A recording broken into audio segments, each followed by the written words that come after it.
Hi, I'm Dustin Abbott, and I'm here to give you a review today of something a little bit different.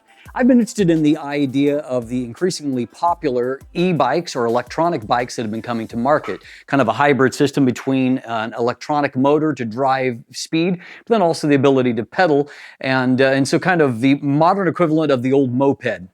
In particular, there was a specific application that I thought would be really beneficial for my family, which I'll get to in just a moment.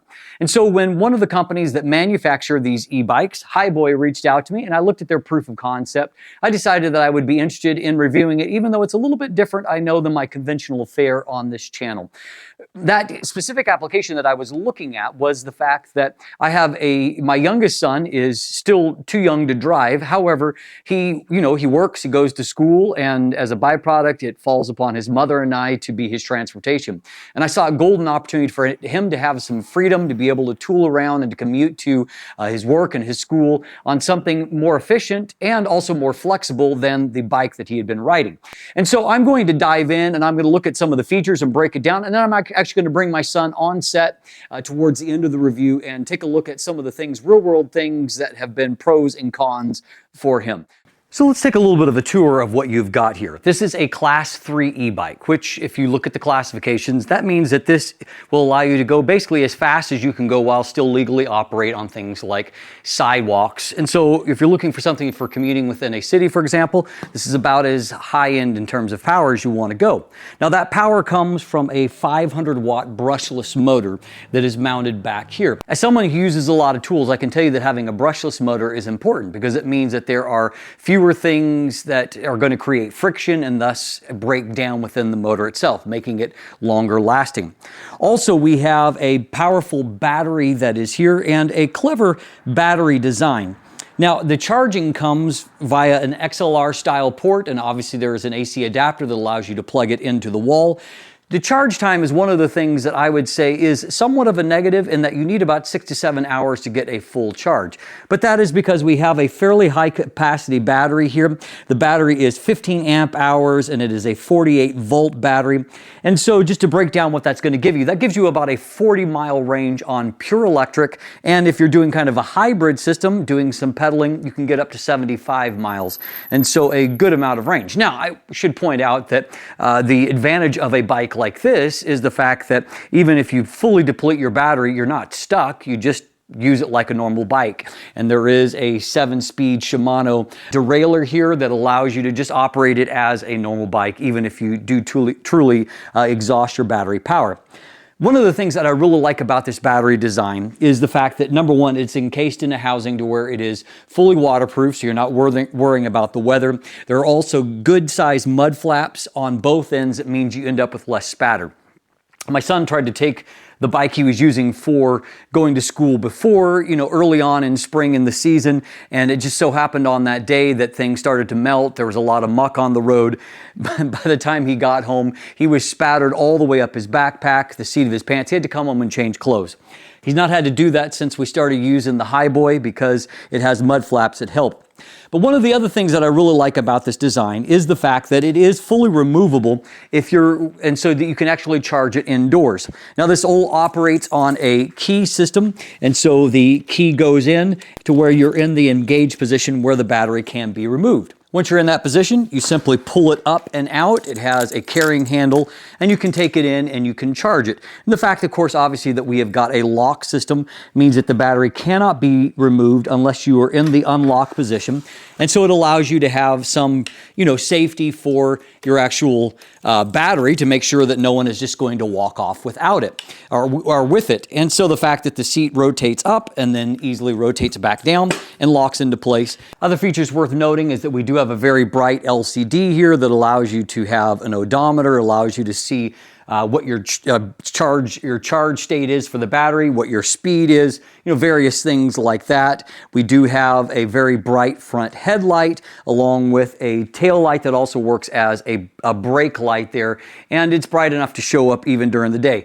You even have quite a loud electronic horn there, which is obviously going to be nice. The fact that you might actually be interacting with traffic at some point.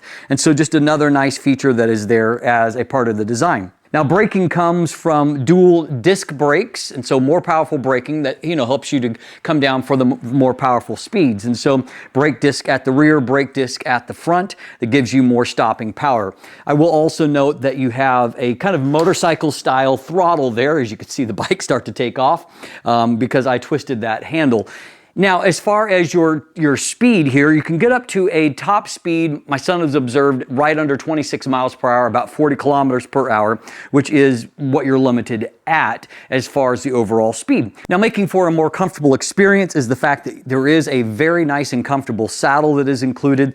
The handlebars are fully adjusted, and there is some hydraulics in the actual front suspension that makes things a little bit more comfortable.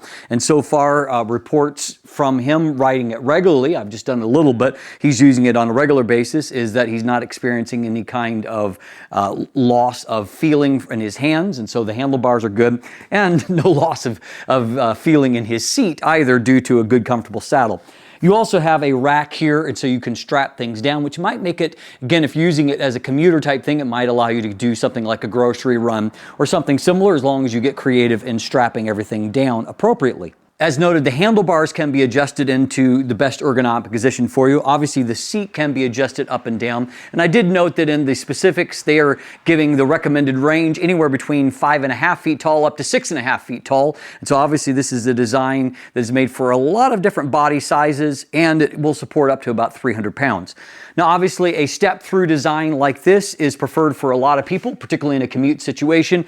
It means that it's less limiting in terms of the kind of clothes that you can wear on it, and it will work for both men and women with few issues in regards to that. The one final thing I think that is really important to note is that we have 20 by 4 inch fat tires that are on here. Now, these are all-terrain tires, which really opens up the kind of terrain you can actually go on. And so for my son, for example, allowed him to start to use it even when there was still some snow on the ground or muddy type patches. So you don't need, like I ride a road bike, which obviously is the most limiting of bikes when it comes to the surfaces that it works well on, whereas this is really the most versatile. And so it adds to the fact that some of you, if you're just riding around a city, may not be a big deal. But if there's a mix in your riding between some country style, or maybe if you want to go off-road a little bit, having those fat tires, which has become very popular, is just another means whereby you can go onto varying surfaces and not have to worry about slipping or being out of control. So before we wrap things up, I wanted to actually bring my son, who has the most kind of real-world experience with it,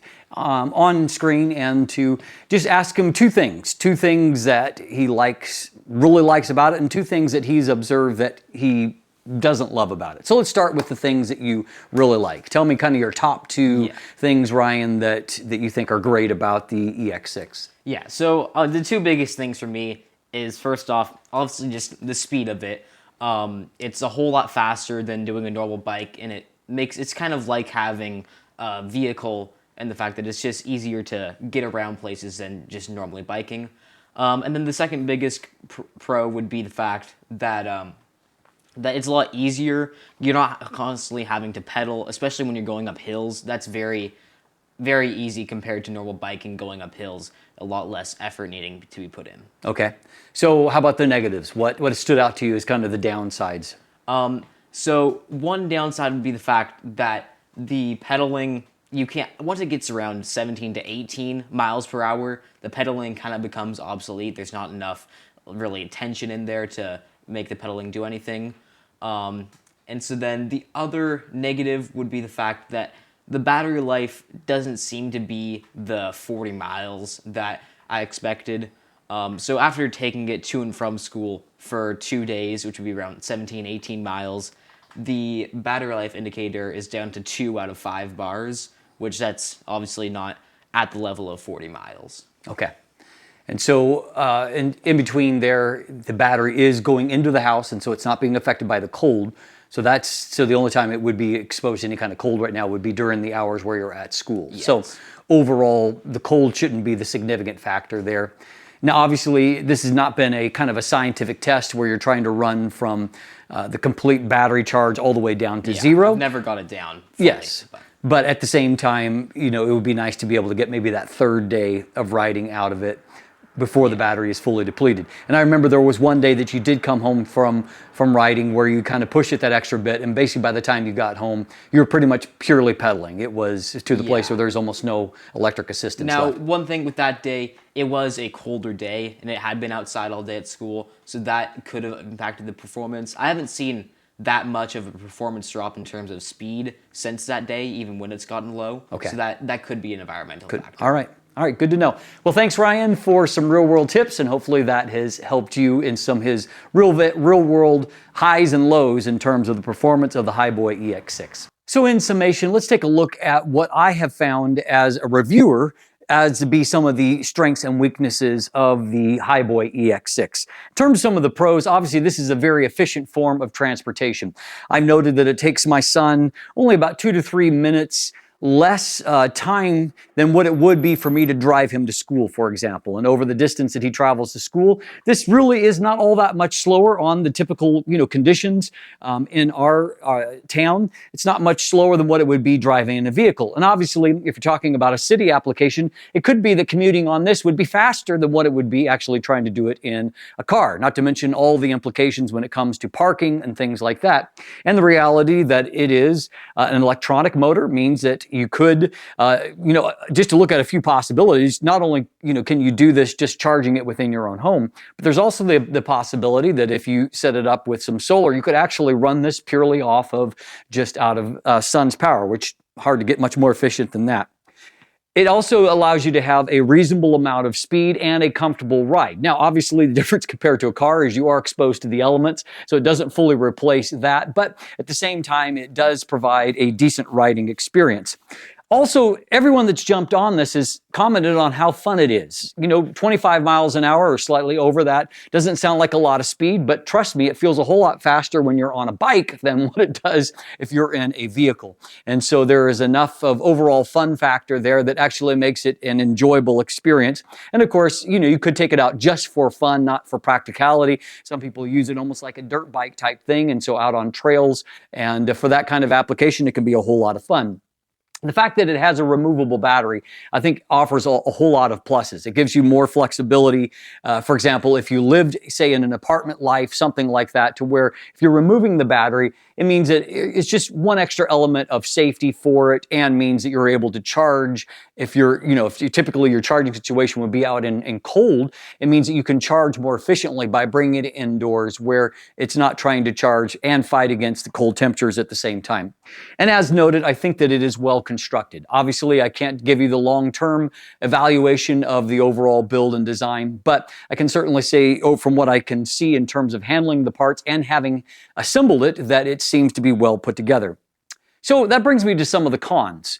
One of the cons, I would say, is that the assembly instructions, as is very often the case, could have been clearer. I'm a fairly experienced person at putting things together. I'm also very experienced in construction, and I have lots of tools. And so I can tell you that there's a few steps that I had to go back and redo because I didn't find the instructions quite specific enough. Now, as I noted, I've got lots of tools, so it didn't actually slow me down very much. But ironically, there were a couple of Allen keys included in the box, and none of them were the right size for anything that I needed to adjust or install on the bike. And ironically, about 3 or 4 days later, after I assembled it, in the mail there arrived, or via courier, there arrived actually one of the large size Allen keys that I actually needed for the bike. And as noted, I said, I've got tools, I've got a place for it, but I have, in looking at some of the user reviews, I've noted that some people obviously didn't have tools, and so their bike arrived and they couldn't actually initially assemble it. They had to go to a hardware store and get the proper size Allen key, or the proper size Allen key arrived in the mail. Obviously, Hiboy needs to straighten that out to where the right size tools are in the box that arrive at the same time. And I appreciate the fact that they follow up on that customer service aspect and actually sending the proper size Allen key, but that's something that they need to prove on and get right out of the box. My final negative is one that Ryan actually pointed out, and others in user reviews pointed out as well, and that is that the gearing isn't quite well matched to the overall top speed of the EX6. And so as a byproduct, when you're up to speed, the pedals they don't allow you to add any assistance, for example, because there's not enough resistance there. But also that becomes a little bit of a safety issue, because if you have ever been, I'm an experienced cyclist, and so if you're ever in a situation where you're going to and expecting a certain amount of resistance and you're moving at speed and there isn't that resistance, it actually makes you kind of shaky. It gets you a little bit off balance, and it could be cause for a crash if you're not careful. And so essentially, when you're kind of up to speed, you're basically left with using it as just an e-bike without any bicycling. And so all that you're doing at that point is just riding along, you're not pedaling. Could be tweaked for the future to allow there to be a better matching between the manual gear ratio and then the actual speed of the bike with the electronic motor engaged. In summation, however, at about right under $1,100 US price point, it makes for a pretty cheap commute in that, you can recharge the battery for fairly cheap, and you have a situation to where you're never going to run out of full battery, because you can always switch into just manual pedaling if need be. The fact that it has kind of a go anywhere design as far as the fat tires means that whatever your commute is like, and even if the weather conditions change along the way, it means that you're probably going to be able to make it there okay. Even if it starts to snow, for example, it's not going to be your best commuting day, but you're probably still going to be able to get there. And so that adds some versatility that not every bike can match. I'm Dustin Abbott, and I hope that this review today has been useful to you. And who knows, maybe we'll do a few more of these in the future. But in the meantime, if you want more information, you can look in the description down below. I do have a link there to the Hiboy site if you want more information about this e-bike specifically, and also buying links if you'd like to purchase one there for yourself. As always, please like and subscribe. Thanks for watching. Have a great day, and let the light in.